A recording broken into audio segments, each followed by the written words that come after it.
Friends, learn with fun चॅनलमध्ये तुमचे हार्दिक स्वागत। इयत्ता 9वी विषय इतिहास, प्रकरण नंबर 6. प्रकरणाचं नाव आहे महिला व अन्य दुर्बल घटकांचे सक्षमीकरण।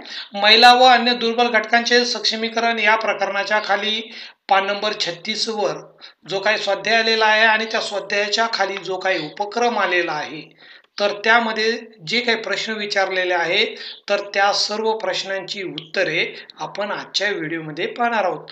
चला तर सुरू करूया या प्रकरणाच्या खाली आलेल्या सर्व प्रश्नांची उत्तरे।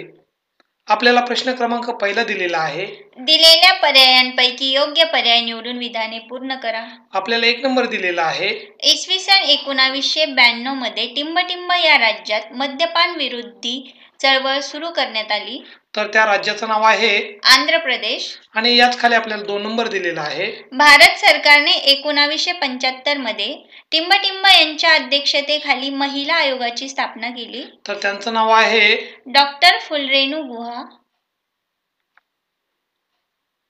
यानंतर पुढे आपल्याला प्रश्न क्रमांक दुसरा दिलेला आहे, पुढील पैकी चुकीची जोडी ओळखून लिहा। तर 4 पैकी चुकीची जोडी ओळखून लिहायची आहे, तर ती जोडी आहे ज्योती म्हापसेकर, महिला आयोग। यानंतर पुढे आपल्याला प्रश्न क्रमांक तिसरा दिलेला आहे, पुढील विधाने सकारण स्पष्ट करा। सकारण स्पष्ट करण्यासाठी आपल्याला 1 नंबर दिलेला आहे, श्रीमुक्ती चळवळीस सुरुवात झाली, तर याचं कारण आहे पूर्वापार चालत असलेली बंधन जोखंड झुगारून देऊन स्त्रीला तिच्या मनाप्रमाणे वागण्याचा, तिच्या इच्छा स्वप्न पूर्ण करण्याचा हक्क मिळावा, त्याही पुढे जाऊन एक माणूस म्हणून तिच्याकडे बघितले जावे यासाठी, तसेच पूर्वी स्त्रियांची परिस्थिती अत्यंत बिकट होती, ही परिस्थिती बदलण्यासाठी स्त्रीमुक्ती चळवळीस सुरुवात झाली, ही त्याचं कारण आहे। यानंतर आपल्याला याच खाली 2 नंबर दिलेला आहे, 1984 मध्ये हुंडाबंदी सुधारणा कायदा करण्यात आला, तर याचं कारण आहे भारतात हुंडाबंदी कायदा असला तरी वर्तमानपत्रातून स्वयंपाक करताना पदर पेटून महिलेचा मृत्यू, धुणे धुताना पाय घसरून विहिरीत पडून स्त्रीचा किंवा महिलेचा मृत्यू अशा बातम्या आहेत। याचा खोलवरच्या चौकशीत जर चौकशी केली तर हुंडा हेच कारण कितीतरी वेळा पुढे येत होते। पोलीस प्रशासन, न्याय व्यवस्था यांच्या भूमिका समोर आल्या, यातून जागृती घडली, यामुळे 1984 मध्ये हुंडाबंदी सुधारणा कायदा अस्तित्वात आला।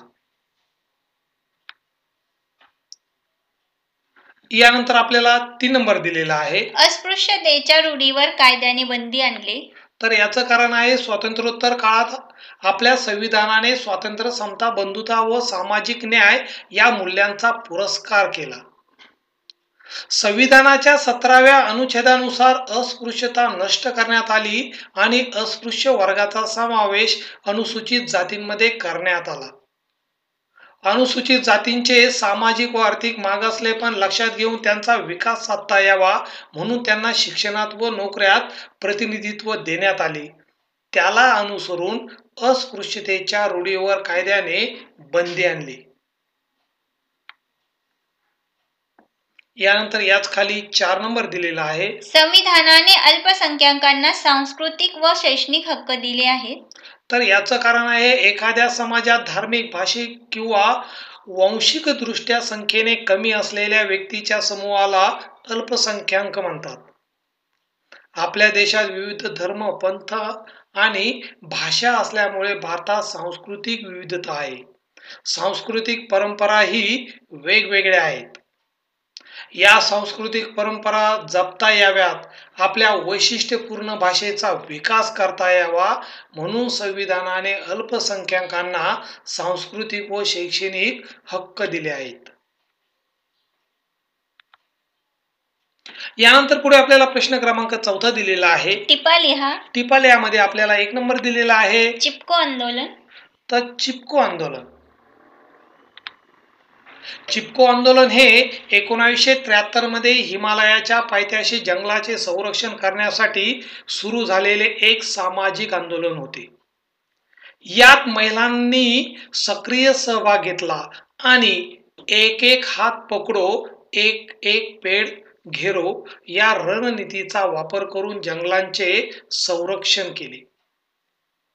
चंडीप्रसाद भट्ट आणि सुंदरलाल बहुगुणा यासारख्या पर्यावरणवादी नेत्यांनी या आंदोलनाला सुरुवात केली. महिलांनी प्रत्येक एका झाडाला मिठी मारून आणि एकमेकांचे हात धरून मानवी साखळी तयार करून झाडांचे रक्षण केले. या तंत्रामुळे झाडांचे रक्षण करण्यावर भर देण्यात आला. त्यामुळे या आंदोलनाला चिपको आंदोलन असे नाव मिळाले. व्हिडिओ आवडला असेल तर लाईक या बटनावर क्लिक करा, चॅनलला सबस्क्राईब करा आणि तुमच्या मित्रमैत्रिणीला हा व्हिडिओ शेअर करा. कॉमेंट बॉक्समध्ये तुमचे नाव व गावाचे नाव कॉमेंट करा. यानंतर आपल्याला याच खाली 2 नंबर दिलेला आहे. मानव अधिकार संरक्षण कायदा. स्त्री आणि पुरुष यांच्यावरील अन्याय दूर व्हावा म्हणून 1993 मध्ये मानव अधिकार संरक्षण कायदा करण्यात आला. यासाठी राष्ट्रीय मानवाधिकार आयोगाची नेमणूक करण्यात आली. त्याच धर्तीवर काही राज्यांमध्ये राज्य मानवाधिकार आयोग स्थापन झाले.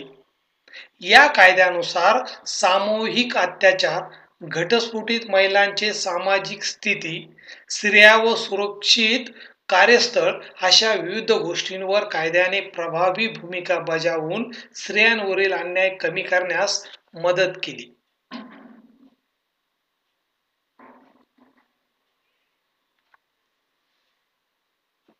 यानंतर पुढे आपल्याला प्रश्न क्रमांक 5 दिलेला आहे. पुढील प्रश्नांचे सविस्तर उत्तर लिहा. स्त्रियांची एकत्रित शक्ती विविध क्षेत्रात सुधारणात्मक बदल घडवून आणू शकते, हे विविध उदाहरणांनी स्पष्ट करा. स्त्रियांची एकत्रित शक्ती विविध क्षेत्रात सुधारणात्मक बदल घडवून आणू शकते, हे उदाहरणार्थ आपल्याला सांगता येईल. लाटणे मोर्चा 1972, त्यानंतर चिपको आंदोलन 1973, मद्यपान विरोधी आंदोलन 1992. या क्षणाने मोठी यशस्वीता मिळवली आणि महिलांचे एकसंघ बल समाजात सकारात्मक बदल घडवून आणू शकते, हे पुन्हा अधोरेखित केले. यानंतर पुढे याच खाली आपल्याला उपक्रम दिलेला आहे. उपक्रम मध्ये आपल्याला प्रश्न क्रमांक 1 दिलेला आहे. ग्रामीण भागातील महिला सभांच्या कामकाजाची माहिती मिळवा. आपल्याला ग्रामीण भागातील महिला सभांच्या कामकाजाची माहिती मिळवायची आहे आणि ती या उपक्रम मध्ये लिहायची आहे. तर कामकाज कोणकोणते कामकाज असते तर ग्रामीण भागामध्ये तर असतात ग्रामसभा, महिला बचत गट, महिला मंडळे, त्याचबरोबर स्वयंरोजगार प्रशिक्षण असते, आरोग्य आणि स्वच्छता. या सभांचे महत्व आपल्याला या पद्धतीने या ठिकाणी लिहिता येईल. या सभांपुढील आव्हाने आपल्याला या ठिकाणी या उपक्रम मध्ये अशा पद्धतीने देता येईल आणि त्यावरील उपाययोजना सुद्धा आपल्याला मांडता येईल.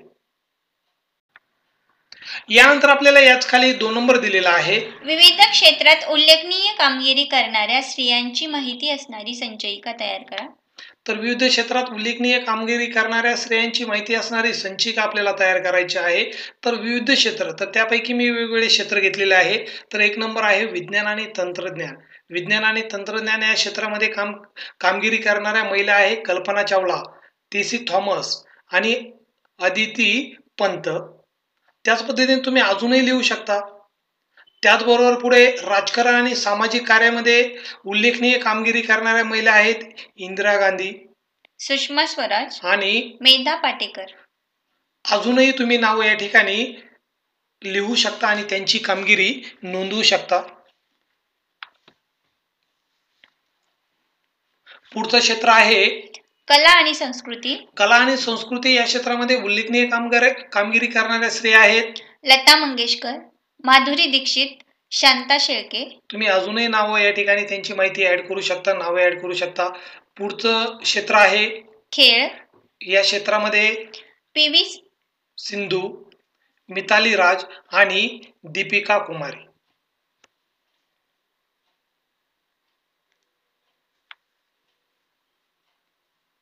यानंतर पुढे आपल्याला प्रश्न क्रमांक 3 दिलेला आहे. महिला बचत गटाच्या कामकाजाची माहिती मिळवून लिहा. तर महिला बचत गटाचं कामकाज कशा पद्धतीने चालतं तर याची माहिती मिळवून तुम्हाला उपक्रम मध्ये द्यायची आहे.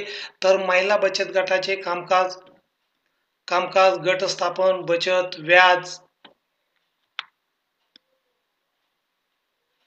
त्यांच्या बैठका, प्रशिक्षण आणि शिक्षण, सामाजिक आणि आर्थिक उपक्रम, या महिला बचत गटाचे महत्त्व,